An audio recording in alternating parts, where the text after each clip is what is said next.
You find yourself lost in Irvingland.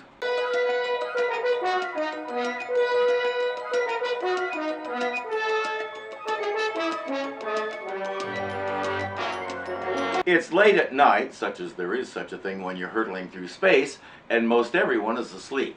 Will and Dr. Smith are still up. Smith is reading and Will is playing with the radio, listening to what the robot calls the music of the spheres. It's quite obvious you were never programmed for music appreciation. Well, it does have a nice beat to it, Dr. Smith. Beat indeed. Noise is noise, not music.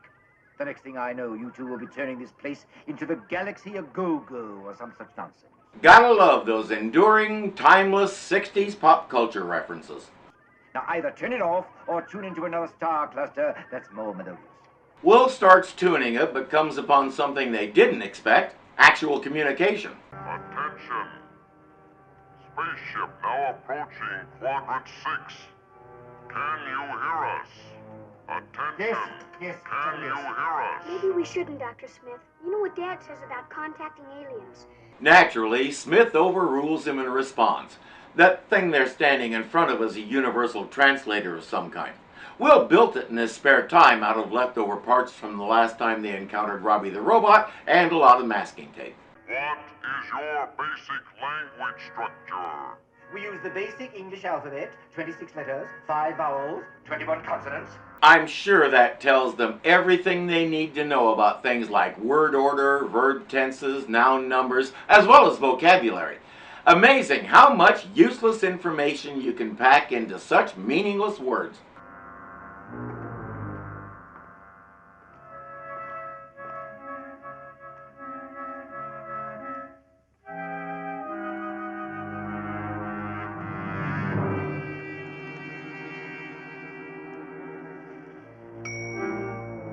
That was a nice touch.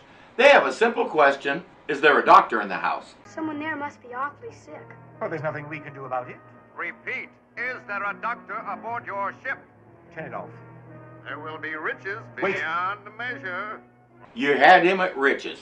The beyond measure and whatever came after, he didn't even hear that. Dr. Smith, you can't. You're not a real medical doctor. Indeed, I am a doctor of intergalactic environmental psychology. You are a quack. What? A quack. How dare you? You are not an accredited doctor of medicine. You are a... Silence, Lenny! Doctor of Intergalactic Psychology.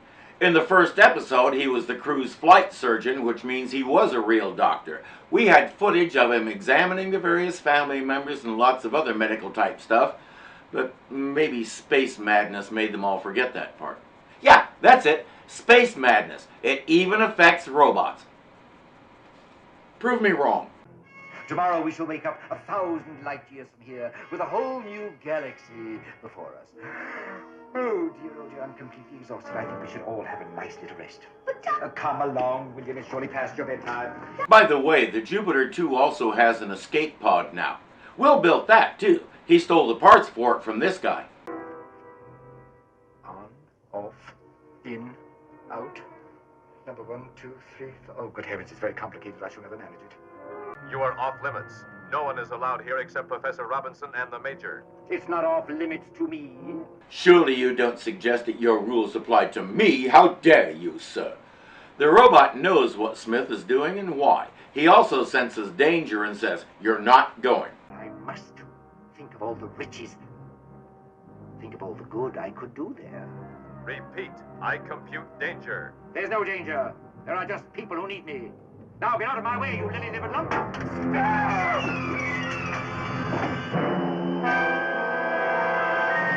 You had to know that was going to happen. Suddenly Smith isn't so eager to chase do a good deed. Aren't they getting a bit too close for comfort? Danger. We are on a collision course. But don't just stand there. Do something. Save us. It is too late. They have a magnetic ray beaming on us. We cannot escape its power. It's been 2 whole seasons, so maybe they forgot the first huge ship that they encountered. Just like back then, they assume these people are intelligent enough to draw them in with a tractor beam, but not intelligent enough to bring them to a smooth landing. The best way to get off to a good start with an alien race is to assume they're a bunch of dingle dorks. Just like the previous ship, the front end opens up and they settle down gently onto a launch pad. We must leave immediately. We are in danger. Never fear, Smith is here. You said we were in danger before, and just see what a lovely landing we've made. He didn't say crashing was the danger. He brought up danger before you ever left. In your language, I would be known as 764. This is 1220. How do you do? I am Dr. Zachary Smith, and this is my male nurse. Don't ask how the good doctor knows the robot is male. I know it might appear unseemly to inject a commercial note into the proceedings at this point. But you did say that my payment would be something quite valuable. Just how valuable is your life? If our leader dies, your time will also be ended. Yes, the patient is their leader and he needs brain surgery of all things. Apparently in their galaxy, anybody with the title doctor can perform any kind of surgery. I don't want to know how long that medical school takes. Dr. Smith cannot operate. He is not a doctor. But you yourself called him doctor. He is not a member of the medical profession. It is just an honorary title. Honorary title indeed. Pay no attention. I happen to be a full-fledged doctor of intergalactic environmental psychology. Then it is settled. You will operate on our leader. A little less ego might have gotten him out of this one, but then he wouldn't be Zachary Smith. Back on the Jupiter 2, they've discovered what Smith did. Searched every inch of the ship. No sign of Dr. Smith or the robot. Well, where could they have gone? Well, we were hoping Smith might have fallen overboard. Then we discovered the space pod was gone. I think I know what happened to them. While Will tells the story, I can't stop admiring Penny's short hair. And for once, Judy's hair doesn't look like she just got out of the shower. As usual, the two of them have nothing to do but stand there and listen to the conversation. To tell the truth, by this time I'm not sure why Marta Kristen stayed with the show, except that it was a steady job. She was about as underused as it gets. I had high hopes for the third season since they were going to be going all kinds of places, which meant the other cast members might get a chance to shine now and then. But so far it's still the Dr. Smith show. Granted, it's enjoyable, but the way things are written, the girls might as well not even be there. A lot of the time they don't even get any lines. Last night we were listening to space music. Space music? Well, that's what the robot calls electromagnetic space static. And it does sound kind of like music, so we were all listening to it. Just a moment, son. What's all this got to do with their being missing? If you'll shut up and stop interrupting, he'll tell you, Dad. The longer the show went, the less I liked John Robinson. I'm not sure why he devolved like this, but it's not a good look. You'll see what I mean. He said they were from the Xenian galaxy. Let's take a look at the chart here. Xenian Galaxy. Huh? Yeah, here it is. It was on our course, all right. We must have passed through it during the night. Look at that. Penny got to say something. It'll take about 6.5 hours to return there. Do we have to? Oh, Don. Look at that. Judy got 2 words. They'll turn around and head back. They do need the robot. And as you can see, the operation must take place immediately if our leader is to survive. Their leader is a tie-dyed hoodie. Dr. Smith keeps insisting he can't do this, but they're already getting him scrubbed up and gloved up. Oh, please, my dear friend, my bosom companion, you must help me. How can I help you? You're a full-fledged doctor of intergalactic environmental psychology, and I am just a plain, ordinary male nurse. The Jupiter 2 has arrived at the Xenian galaxy and they've found their lost pod, more or less. Well, we won't have to find that Xenian space probe. They've already found us.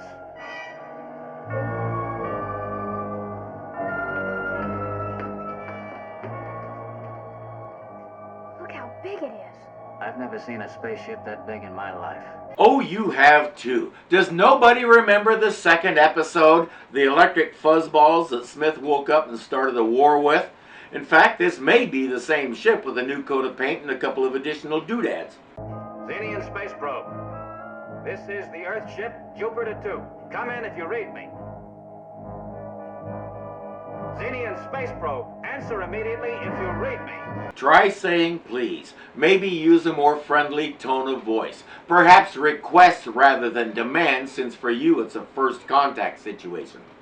The same magnetic beam that pulled the pod in is locked onto them. They'll waste a bunch of fuel trying to break free of it. Then John and Don will take their guns and go look around. Oh, John, do you really need the gun?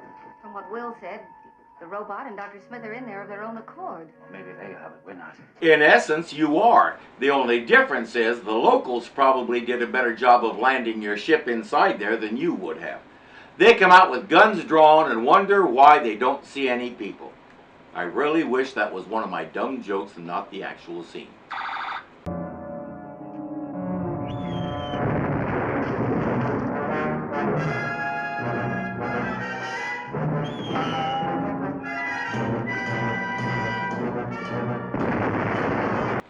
I wonder why they responded with violence. Hey, the Covenant have those too. They call them plasma grenades. Get ready to respawn, John. Don, get away. Drop your weapon.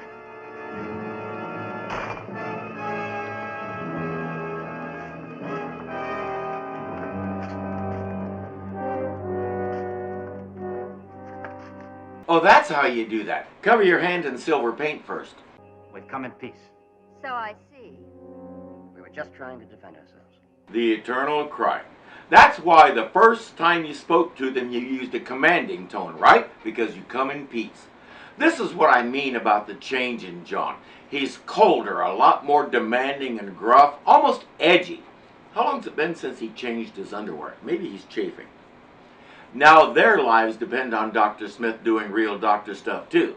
Well, it's been nice knowing you guys. Our noble leader. A very precious life you will save.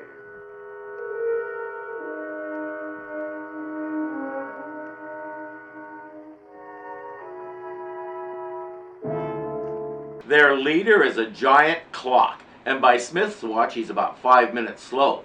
They don't need a doctor, they need Roy and Moss. Hello, IT. Have you tried turning it off and on again? It is not just a machine, but the greatest brain in the universe. Our great leader bids you welcome. If that brain is so great, how come it can't speak English? Don't you realize the great task that has been put into your hands? All the knowledge of the universe is in our great leader's brain. With that great store of knowledge to lead us, no force in the universe can stand in our way. All will fall before us. You have all the knowledge in the universe right there, and you want to use it to hurt and enslave others. The best thing Dr. Smith could do is pull the plug.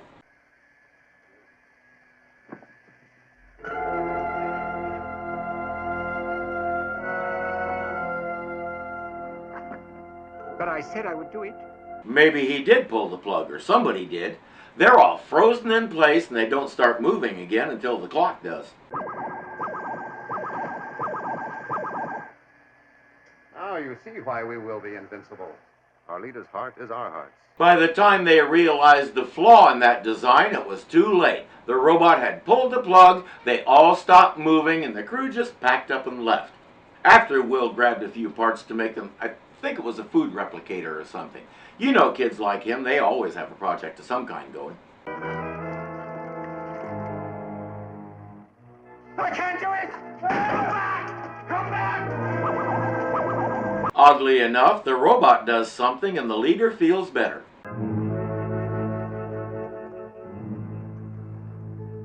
Why aren't you behind bars with the rest of us, you tin-plated traitor? I cannot help it if they made me a trustee. But why do they allow you to roam around free and keep us locked up in here? Because I am a machine, and machines are trustworthy. Whereas you are Dr. Smith, you are not trustworthy. And we learn that somebody has been holding out on us. He is suffering from a worn-out mechanism, complicated by twisted electronic rotors and eroded counterweights.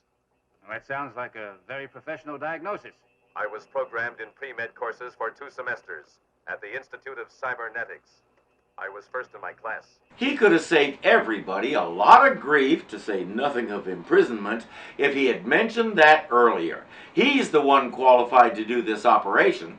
What they don't know is the aliens are watching and heard that. No, I tell you, I will not operate. Must. You can save his life. No, if he lives, you will use his great brain for your evil plans. I will not let you cause death and destruction throughout the universe in your war of conquest. 764 gets the idea that if they threaten someone who means a lot to the robot, they can force him to operate. I wonder who that might be. They have a gadget that'll tell them. Use the personality indicator.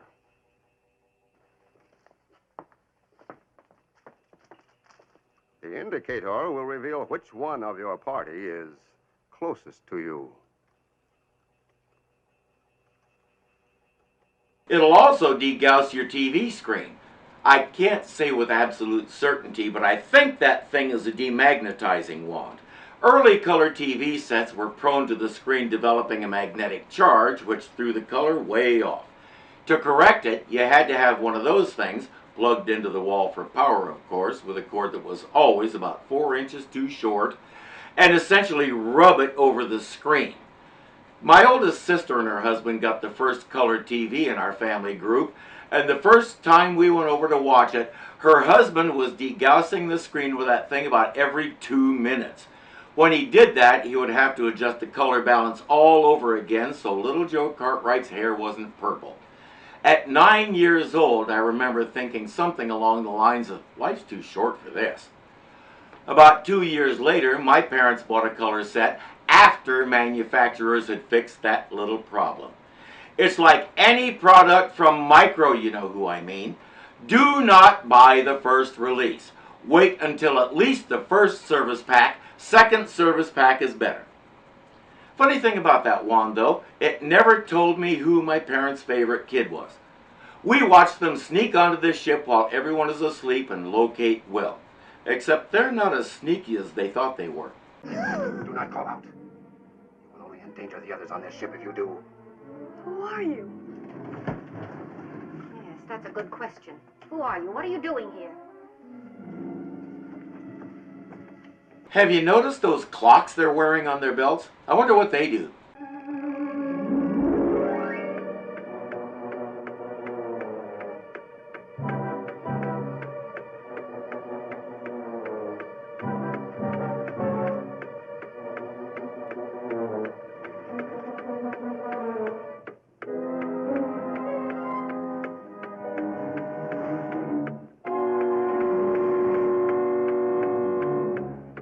He pushed the wrong button and it was a bit of a disaster.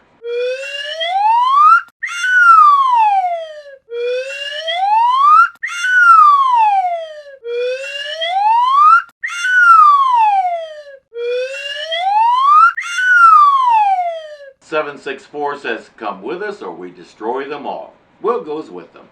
And now that they can threaten to hurt him, the robot has no choice. While he's prepping, the men have managed to get a metal leg off the bench in their cell. Now they need to lure the guard into opening the door. He's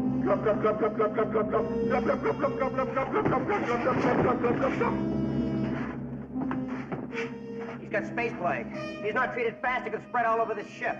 He needs treatment. He's got the plague. Is that really space plague, or is it just Smith trying to explain what it sounded like when he accidentally flushed all the star charts? Ron, are you all right?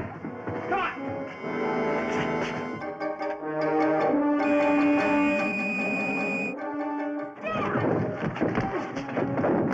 John is dead, but Will knows how to fix that.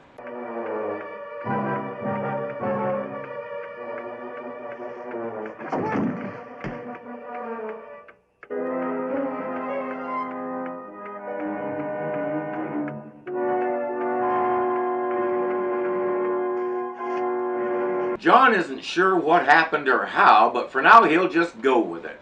Time to get going.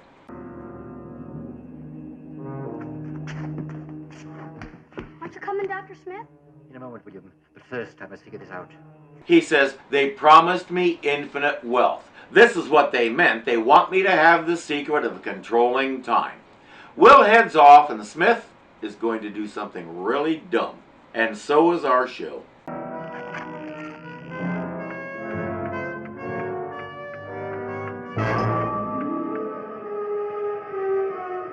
Oh, dear. Oh, dear. Don't use the same voice. A throat and mouth that size will not produce a voice of that pitch and timbre. It ruins the whole illusion and is just jarring. I wish they had gone with a child's voice. You just let that kid say the lines, and it would have been easy to keep suspending disbelief. But not with that incongruity. It's too much. Irwin, you done screwed up. To make matters worse, the kid is so focused on getting the lip syncing right, he's showing no emotion at all. He's got that flat affect and almost robotic mouth movement anytime he has lines. I'm sorry, it's just bad, and it spoils what could have been a really great gag. The robot has finished his surgery and the leader is recovering. The robot says, "This brush with death has changed the leader. He's a new brain." Will says, "Then why are his androids trying to kill Dad and Don right now?" The robot doesn't have an answer, and neither does the leader. I think the word we're looking for here is busted. Come on, they're right behind us, son. Let's go. Dad, the robot doesn't want to leave. But there's no time to argue. Come on. John, they're coming.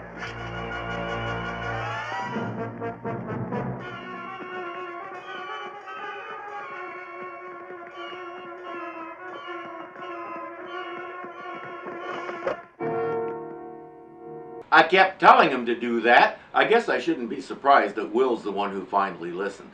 Because of reasons, the brain can still talk. My patient is sorry. He says he will mend his ways if I will bring him back to health again.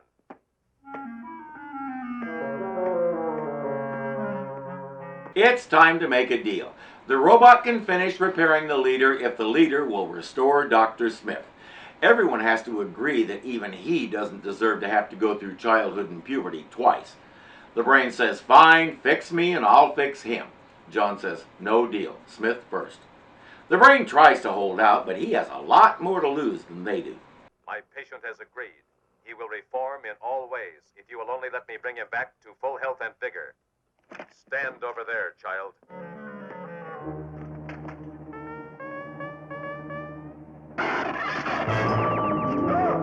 The robot fixes the leader and away we go. It had me pretty well until Smith's voice came out of that kid. I was a little dubious about the premise behind the leader and his army because, as I said, there's a big flaw in that idea. 764 keeps telling Smith, "If our leader dies, so do you." But that wasn't necessarily so. If the leader died, all those androids would stop working before they had time to do anything to Dr. Smith or anybody else. So it was kind of an empty threat, but our heroes didn't know that, so it worked. Still, if your hive mind is so hivey that when the head honcho stops, so does everything else, all someone has to do to end your dreams of conquest is bust into that probe of yours and pull the plug again. With a weakness that glaring, I'm not sure you're qualified to rule the universe. So I'm afraid we must reject your application. On your way out, would you please ask the Romulan to come in? Thanks. If you enjoyed this episode, click the like button and let us know. Be sure to subscribe and click the bell so you always know what is happening, because something is always happening here at Irving Zoo. We make sure of it. We control his computer. Until next time.